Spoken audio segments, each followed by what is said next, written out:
नमस्कार दोस्तों, स्वागत है आपका अपने YouTube channel success point Saidpur में।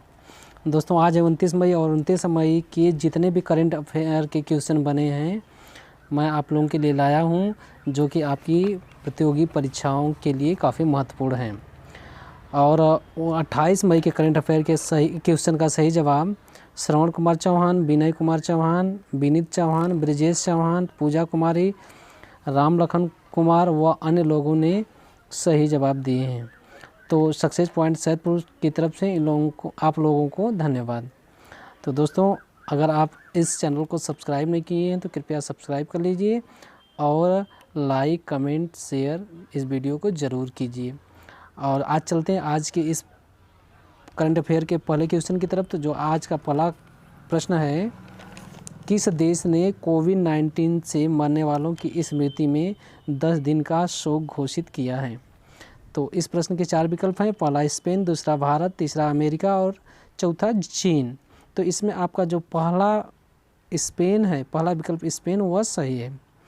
तो स्पेन के राजा फिलिप कस्टम ने देश में कोरोना से 27,000 लोगों के मरने पर 27 मई को मौन रखा तथा देश में 10 दिन की शोक की घोषणा की। और इस अवसर पर देश के 14,000 से अधिक सरकारी इमारतों पर झंडे को आधा झुकाया जाएगा।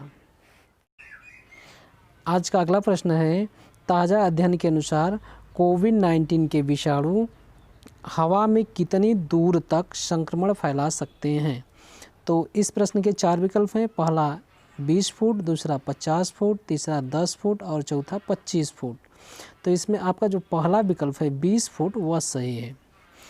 तो हाल ही में विशेषज्ञों ने कोविड-19 पर अध्ययन किया और अध्ययन करने के बाद ये जानकारी दी है कि कोविड-19 के विषाणु हवा में 20 फुट यानी 6 फुट से अधिक दूरी तक, 6 मीटर की अधिक दूरी तक संक्रमण फैला सकते हैं। आज का अगला प्रश्न है, भारत का कौन सा राज्य चौथा टाइगर रिजर्व बनेगा? इस प्रश्न के 4 विकल्प हैं। पहला है कर्नाटक, दूसरा राजस्थान, तीसरा छत्तीसगढ़ और चौथा पंजाब। तो इसमें आपका जो दूसरा विकल्प राजस्थान वह सही है। तो थोड़ा सा हम इसके बारे में जान लेते हैं कि राजस्थान के बूंदी ज़िले में रामगढ़, डिंडौली, डावी और कालंदा के जंगलों में लगभग 1,17,104 हेक्टेयर में नए टाइगर रिजर्व बनाने का प्रस्ताव तैयार किया गया है।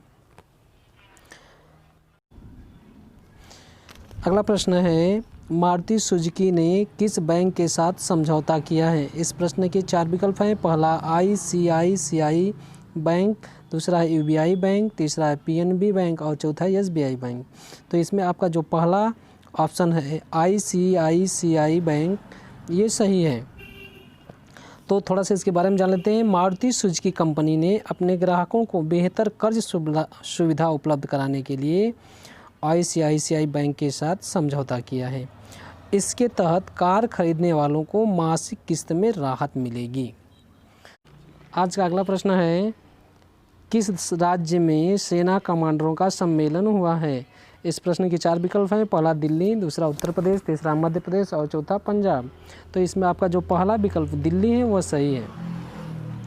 तो सेना के कमांडरों का सम्मेलन 2 चरणों में आयोजित किया जाएगा। इसमें पहला चरण 27 मई से 29 मई के बीच तथा दूसरा चरण जून के अंतिम सप्ताह में आयोजित होगा।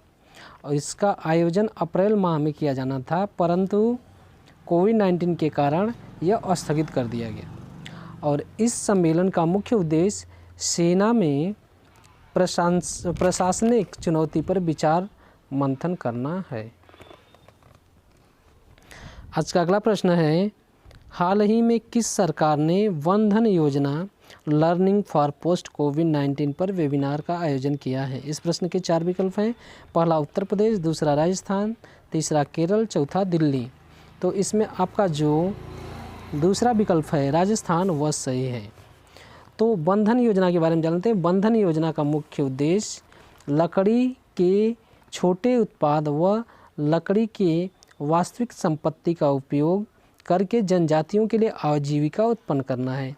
इस पर राजस्थान सरकार ने लर्निंग फॉर पोस्ट कोविड-19 के लिए वेबिनार का आयोजन किया है। अगला प्रश्न है, किसने अपना खुद का सौंदर्य और personal care brand FRSH launch किया है? इस प्रश्न के 4 विकल्प हैं। पहला आमिर खान, दूसरा सलमान खान, तीसरा शाहरुख खान और चौथा सोनू सूद।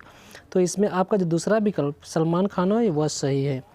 तो सलमान खान के बारे में जानें। सलमान खान, बॉलीवुड के अभिनेता सलमान खान ने सौंदर्य और personal care brand FRSH launch किया है। इस योजना के तहत सैनिटाइजर का बिक्री करना है।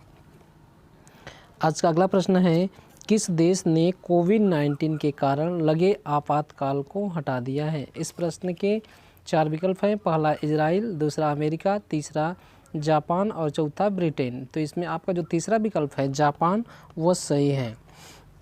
तो हम जान लेते हैं इसके बारे में क्यों ऐसा किया गया। तो देश की विकास दर की गिरावट होने के कारण जापान ने आपातकाल को पूर्णतः समाप्त करने की घोषणा की है तथा जापान को उगते हुए सूर्य का देश भी कहा जाता है और जापान की राजधानी टोक्यो है और जापान का पुराना नाम निप्पॉन तथा निहोन दोनों ही है। आज का अगला प्रश्न है, नाइजर देश में भारत का नया राजदूत किसे नियुक्त किया गया है? इसके 4 विकल्प हैं। पहला PK नायर, दूसरा PK अय्यर, तीसरा रमाकांत झा और चौथा है मोहम्मद हसन। तो इसमें आपका जो पहला विकल्प है PK नायर वह सही है। तो PK नायर को नाइजर देश में भारत का नया राजदूत नियुक्त किया गया है। आज का अगला प्रश्न है, किसने calling application catch up launch किया है? इस प्रश्न के 4 विकल्प हैं। पहला जूम, दूसरा फेसबुक, तीसरा गूगल और चौथा टिकटॉक। तो इसमें आपका जो दूसरा विकल्प है फेसबुक वह सही है और फेसबुक के बारे में हमारे इस करंट अफेयर के पिछले वाले वीडियो में कई बार बताया जा चुका है, जिससे आप लोग पीछे जाकर जो है पीछे वाले वीडियो में देख सकते हैं।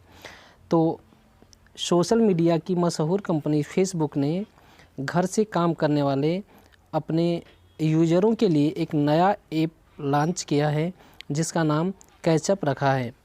इस ऐप के ज़रिए एक बार में 8 यूजर ग्रुप में ऑडियो कॉल कर सकते हैं। इस प्रकार से करंट अफेयर का जो आज का क्वेश्चन था वो समाप्त हुआ और जैसा कि आप लोग जानते हैं कि इसके अंत में एक क्वेश्चन पूछा जाता है जिसका उत्तर आपको कमेंट के माध्यम से देना है। तो आज का वो प्रश्न है, जापान का पुराना नाम क्या है? प्रश्न एक बार फिर से दोहरा दे रहे हैं, जापान का पुराना नाम क्या है? इस प्रश्न का उत्तर आप कमेंट के माध्यम से दे सकते हैं और इस चैनल को सब्सक्राइब कर लीजिए तथा वीडियो को लाइक, शेयर, कमेंट ज़रूर कीजिए। धन्यवाद।